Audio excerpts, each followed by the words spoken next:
प्रिय विद्यार्थियों, पिछले व्याख्यान में हमने गौतम धर्मसूत्र के प्रथम प्रश्न के चतुर्थ अध्याय में वर्णित जो 8 प्रकार के विवाह बताए हैं उसके विषय में अध्ययन किया। इन विवाहों के अतिरिक्त 8 प्रकार के जो विवाह बताए थे उनके अतिरिक्त अनुलोम और प्रतिलोम विवाह की भी व्यवस्था वहाँ पर बताई गई है कि अनुलोम विवाह भी होते हैं और प्रतिलोम विवाह भी होते हैं।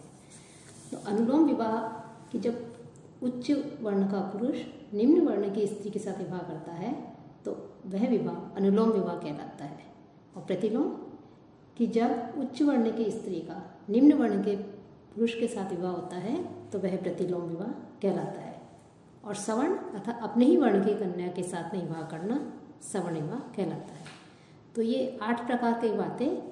तो ये जो अनुलोम और प्रतिलोम विवाह है, तो इन अनुलोम और प्रतिलोम विवाह से जो उत्पन्न संतान है उन संतान को जो है क्या नाम जाति दी जाए, तो उसका भी यहाँ पर जो उल्लेख किया गया है, वर्णन किया गया है कि उनसे उन्हें क्या कहा जाए।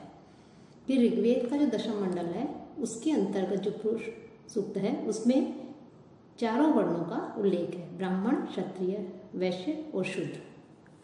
इनका विशद वर्णन जो है हमें वहाँ पर प्राप्त होता है। इन 4 वर्णों को की जो स्वीकार कर इन 4 वर्णों के विषय में जो इनके कहा गया है उन 4 वर्णों को धर्मशास्त्रकारों ने स्वीकार करके उन्हें शाश्वत एवं अपरिहार्य कह करके जो 4 वर्ण हैं उनके विशेषाधिकारों की एवं कर्तव्यों की चर्चा की है।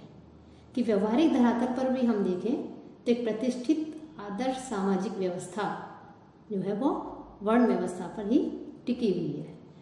तो ये जो वर्ण व्यवस्था थी वैदिक कालीन, तो उसी को जो है धर्मशास्त्रकारों ने स्वीकार किया है, और सभी धर्मशास्त्रकार इस विषय में एक मत हैं कि जो हमें अनेक जातियां दिखाई देती हैं ये सभी वस्तु या देश में हमें प्राप्त होती हैं अनेक जातियां, ये विभिन्न वर्णों के पुरुषों के द्वारा अपने से भिन्न वर्ण की स्त्रियों के साथ विवाह करने के पश्चात उत्पन्न हुई होंगी।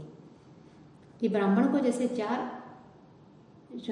पत्नियां रखने का अधिकार था, क्षत्रिय को 3, वैश्य को 2 और शूद्र की 1 सवर्णा पत्नी होती थी। तो इस प्रकार से जो अनुलोम और प्रतिलोम विवाह की भी वहाँ पर व्यवस्था की गई थी कि जब एक उच्च वर्ण का पुरुष निम्न वर्ण की स्त्री से विवाह करता है तो उनसे जो संतान उत्पन्न होती है वो अनुलोम कहलाती है, और उनकी भी जो है कुछ उनको जातियों में भक्त कर दिया, उनके नाम दे दिए।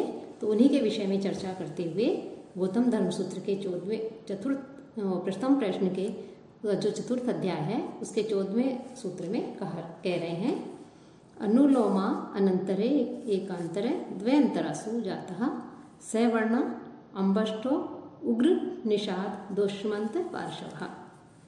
कि अनुलोम विवाह में अर्थात उच्च वर्ण का पुरुष जब अपने से निम्न वर्ण की स्त्री से विवाह करता है तो अनुलोम विवाह कहा जाता है। कि ब्राह्मण वर्ण का पुरुष जब ब्राह्मणी से विवाह करेगा तो सवर्ण कहलाएगा, सवर्ण विवाह कहलाएगा, और ब्राह्मण क्षत्रिय से या वैश्य से या शूद्रा से विवाह करेगा तो वो भी अनुलोम विवाह ही कहलाता है। इसी प्रकार क्षत्रिय और वैश्य आदि के लिए भी व्यवस्था है। तो अनुलोम विवाह में अनंतर अर्थात अपने वर्ण से ठीक दूसरे निम्न वर्ण की स्त्री से विवाह करना।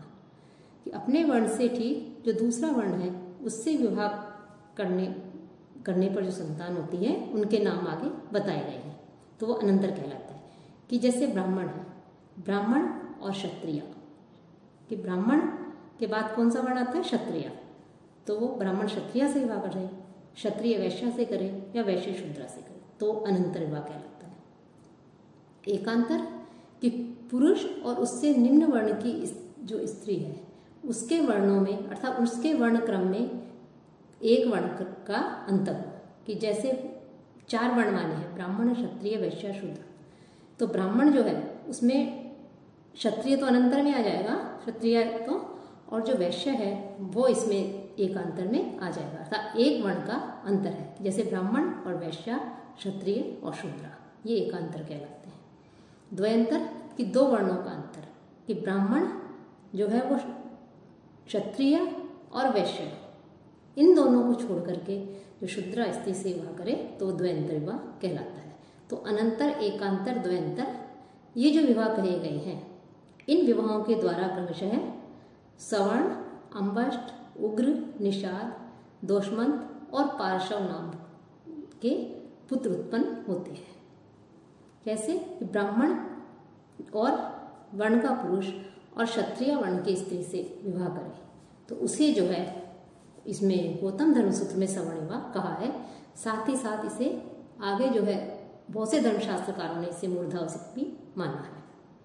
क्षत्रिय वर्ण का पुरुष और वैश्य वर्ण की स्त्री से विवाह करे तो उसे अंबष्ट कहा है और इसे महिष्य भी कहा गया है।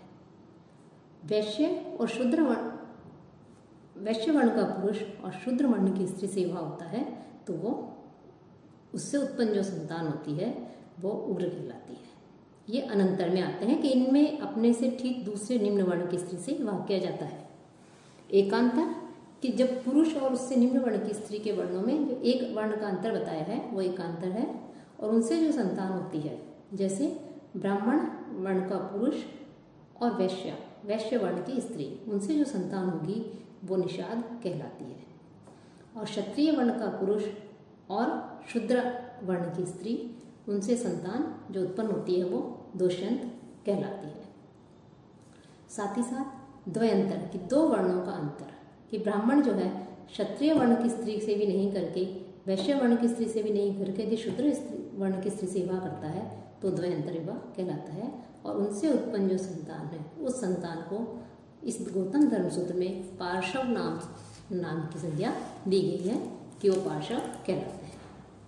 तो जैसे अनुलोम विवाह होता है कि उच्च वर्ण का पुरुष और निम्न वर्ण की स्त्री, वैसे ही प्रतिलोम विवाह के विषय में भी बताया गया है कि प्रतिलोम विवाह जो होता है कि पुरुष जो है वो अपने से उच्च वर्ण की स्त्री के साथ विवाह करे कि उच्च वर्ण की तो स्त्री और निम्न वर्ण का पुरुष, तो ये जो विवाह होता है वह प्रतिलोम विवाह कहलाता है। और इस विवाह से उत्पन्न जो संतान होती है वो प्रतिलोम संतान कहलाती है। तो अनुलोम विवाह से उत्पन्न संतान जैसे अनुलोम कहलाती है और उनके भिन्न भिन्न संज्ञाएं दे दी गई हैं, नाम दे दिए हैं, जातियां दे दी हैं, वैसे यहाँ भी जो है उनके विषय में बताया गया है कि प्रतिलोम विवाह से उत्पन्न कि पुरुष का अपने से उच्च वर्ण की स्त्री से विवाह होता है तो उससे क्रमशः सूत, मागध, आयोगव, कृत, वैदेह और चंडाल नाम के पुत्र उत्पन्न होते हैं। उन्हें ये कहा जाता है संज्ञक। कैसे?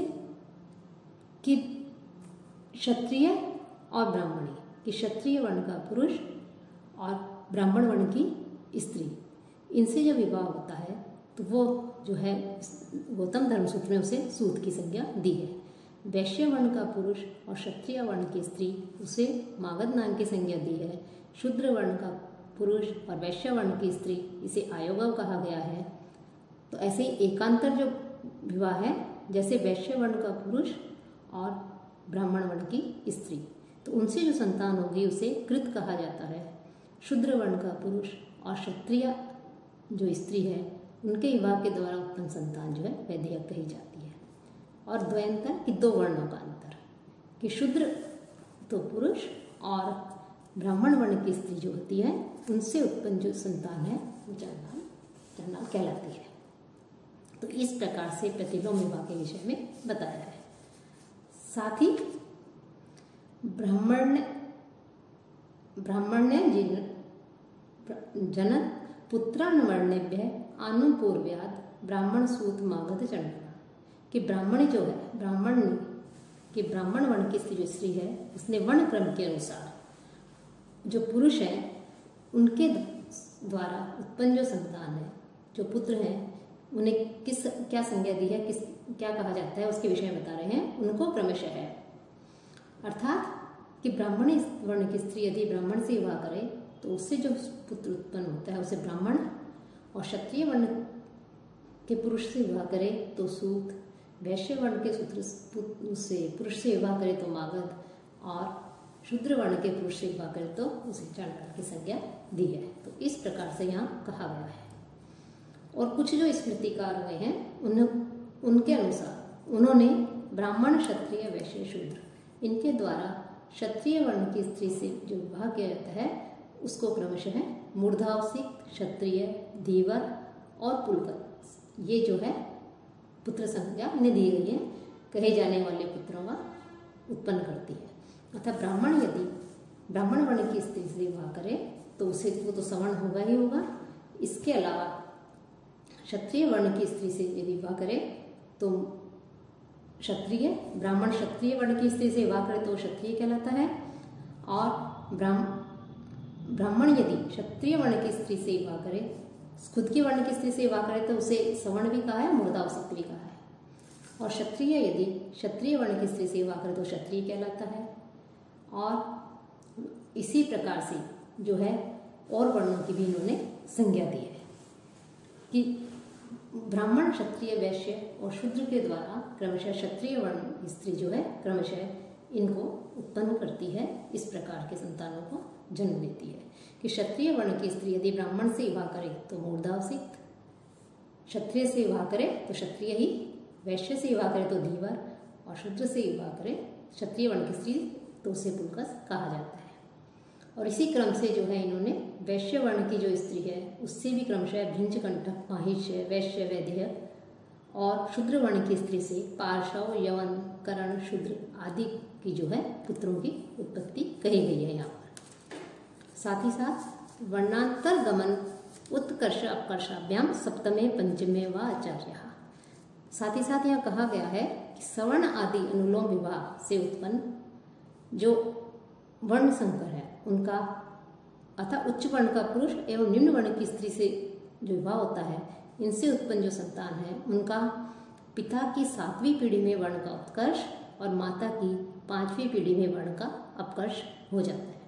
अर्थात ब्राह्मण और क्षत्रिय के विवाह से उत्पन्न जो कन्या है वो जो है सवर्णा कही जाती है, कहीं पर उसे मूर्धावसिक्त भी कहा गया है। उस सवर्णा कन्या का विवाह ब्राह्मण से हो और उससे भी उत्पन्न कन्या का विवाह ब्राह्मण से हो। इस प्रकार 7वीं पीढ़ी में जो संतान उत्पन्न होगी वह ब्राह्मण वर्ण की होगी, तो यह वर्ण का उत्कर्ष होता है।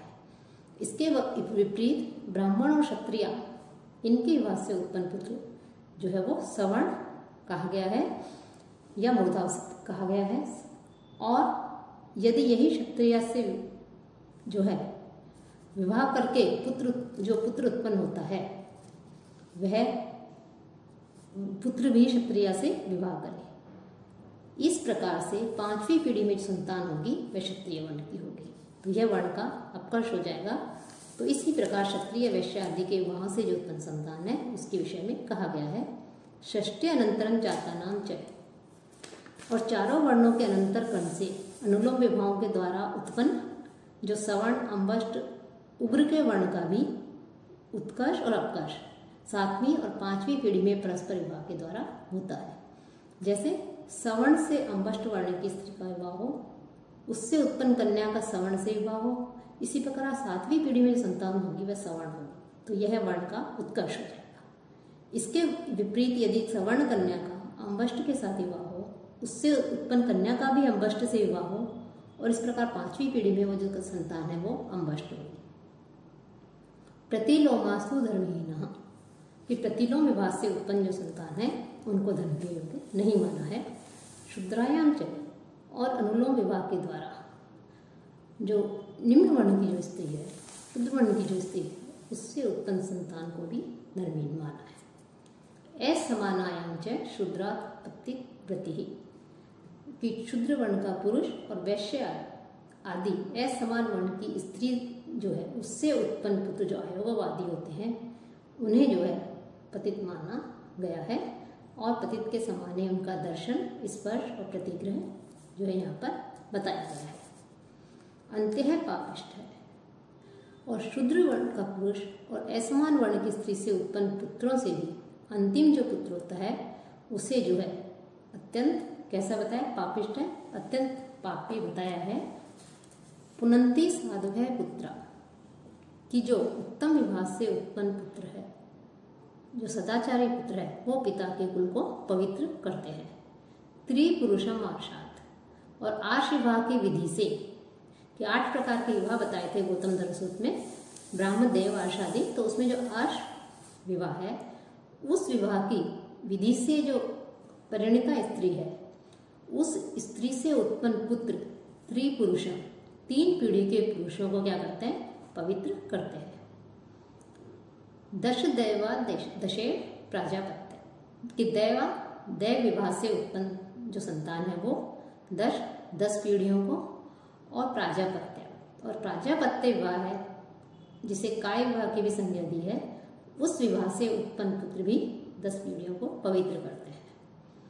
10 पूर्वान 10 परान आत्मानं च ब्राह्मी पुत्रो ब्रह्मपुत्र है, कि ब्राह्म विवाह से उत्पन्न जो पुत्र होता है, कि सबसे श्रेष्ठ ब्राह्म विवाह कहा है, तो उससे उत्पन्न पुत्र अपने से पहले की 10 पीढ़ियों को और अपने से बाद की जो पीढ़ियों के जो पुरुष हैं उनको और स्वयं अपनी पीढ़ी को भी, तो इस प्रकार से कुल 21 पीढ़ियां हो जाती हैं। तो इन 21 पीढ़ियों को वो पवित्र करता है। इसलिए जो 8 प्रकार के विवाह कहे गए हैं, उन 8 प्रकार के विवाहों में जो सबसे श्रेष्ठ विवाह है वो ब्राह्म विवाह माना जाता है। इससे सबसे अधिक प्रशंसनीय माना गया है। तो विवाह और उसके जो संतान, उससे उत्पन्न जो संतान है, उसके विषय में यहाँ गौतम तंत्र सूत्र में जो है संक्षेप में बताया गया है। अब अगले व्याख्यान में हम प्रथम प्रश्न के ही जो 5वां अध्याय है उस अध्याय से अध्ययन प्रारंभ करेंगे।